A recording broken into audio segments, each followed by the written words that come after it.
श्री स्वामी समर्थ. जय जय स्वामी समर्थ. नमस्कार भक्तांना, स्वामी मोक्ष या चॅनलमध्ये अगदी मी तुमचं मनापासून स्वागत करत आहे. हे स्वामी राया सर्वांना चांगली बुद्धी द्या, आरोग्य द्या, ही स्वामीचरणी माझी प्रार्थना. तर पहा भक्तांनो, आज मी तुमच्यासाठी एक नवीन असा व्हिडिओ घेऊन आलेली आहे. तर तुम्ही तो शेवटपर्यंत नक्की ऐका, याचा तुम्हाला खूपच फायदा होईल. तर पहा, भौतिक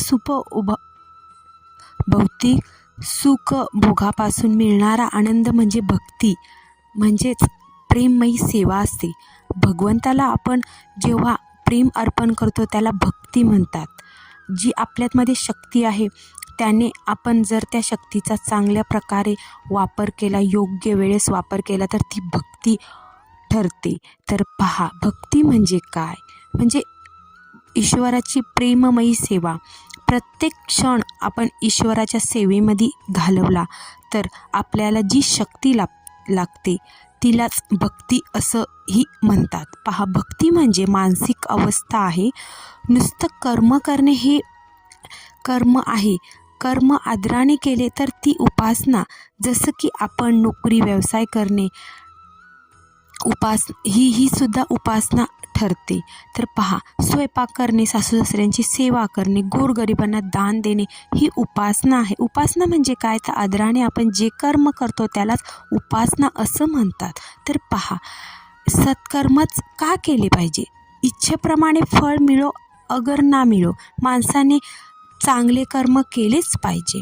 तर पहा, त्याशिवाय त्याचा व त्याच्या लाडक्या आपल्या मुलाबाळांचा उदरनिर्वाह कसा चालणार? मुलाबाळांचे शिक्षण होणार नाही.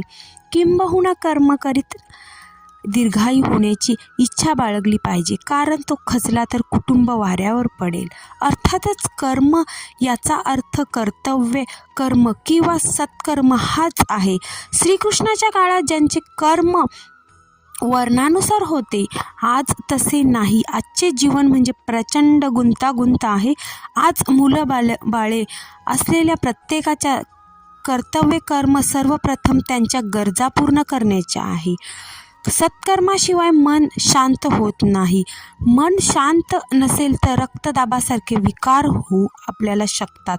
कामात लक्ष लागत नाही, रोजगारात किंवा नोकरीत समस्या निर्माण होतात, आणखी नवनवीन विकार आपल्याला जडत जातात. तर पहा, सत्कर्म का करावे याचे अंतःकरणाला भिडणारे असे श्रीकृष्णांनी गीतेत सांगितलेले एक उदाहरण आहे. पहा, यत यत आचरति श्रेष्ठा तत तत एव इतराः जनाः स यत्पत् प्रमाण कुरुते लोका तत अनुवर्तते. हा अध्याय 3 आणि श्लोक क्रमांक 21 आहे. तर पहा, श्रेष्ठ जे जे कर्म करतात त्यांचेच अनुकरण सामान्य माणसं करतात.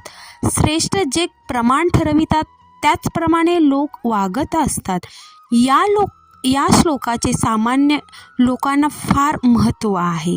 तर पहा, कारण तुम्ही आईवडील किंवा शिक्षक तुमच्या मुलाबाळांसाठी श्रेष्ठ आहेत. तुम्ही जे कर्म करता व जसे वागता त्याचे अनुकरण तुमची मुलं बाळे करतात.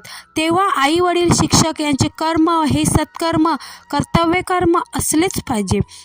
वागणूक चांगली असलीच पाहिजे, कारण तुमची भावी पिढी तुमचं अनुकरण करत आहे. तुम्ही जसे वागलात तसे तुमचे मुलं वागणार आहेत. तर पहा, आपण जे कार्य करतो, जे कर्म करतो ते भगवंताला अर्पून भगवंतांनी जे आपल्याला शास्त्रानुसार आचरण दिलेलं आहे त्याचं पालन करून, त्यांची मर्यादा करून आपण जर भक्ती केली तर ती उपासना ठरू शकते. त्याच उपासनेतून आपल्याला शक्ती येऊ शकते. तर पहा, भक्ती जेव्हा अन्नात शिरते तेव्हा तिला उपवास असं म्हणतात. भक्ती पाण्यात शिरते तिला तीर्थ असं म्हणतात. तसेच पहा, भक्ती प्रवासाला निघते तेव्हा तिला आपण तीर्थयात्रा असं संबोधतो. तसेच पहा, भक्ती संगीतात शिरते तेव्हा तिला कीर्तन भजन असं म्हटलं जातं. भक्ती जेव्हा माणसात शिरते तेव्हा तिला माणुसकी निर्माण होते. तसेच मनाच्या गाभाऱ्यात शिरली तर तिला ध्यान असं म्हणतात. तर पहा, भक्तीची किती वैशिष्ट्यपूर्ण अशी उदाहरणं आपल्याला देता येतील. तर पहा, सत्कर्म करा, भक्ती करा देवाची, त्यानेच आपल्याला शक्ती येणार आहे आणि आपलं जे आरोग्य आहे ते सुदृढ राहणार आहे. तर पहा, माझा हा व्हिडिओ तुम्हाला कसा वाटला तर माझ्या स्वामी मोक्ष या चॅनलला लाईक करा आणि सबस्क्राईब करायला विसरू नका. श्री स्वामी समर्थ. जय जय स्वामी समर्थ.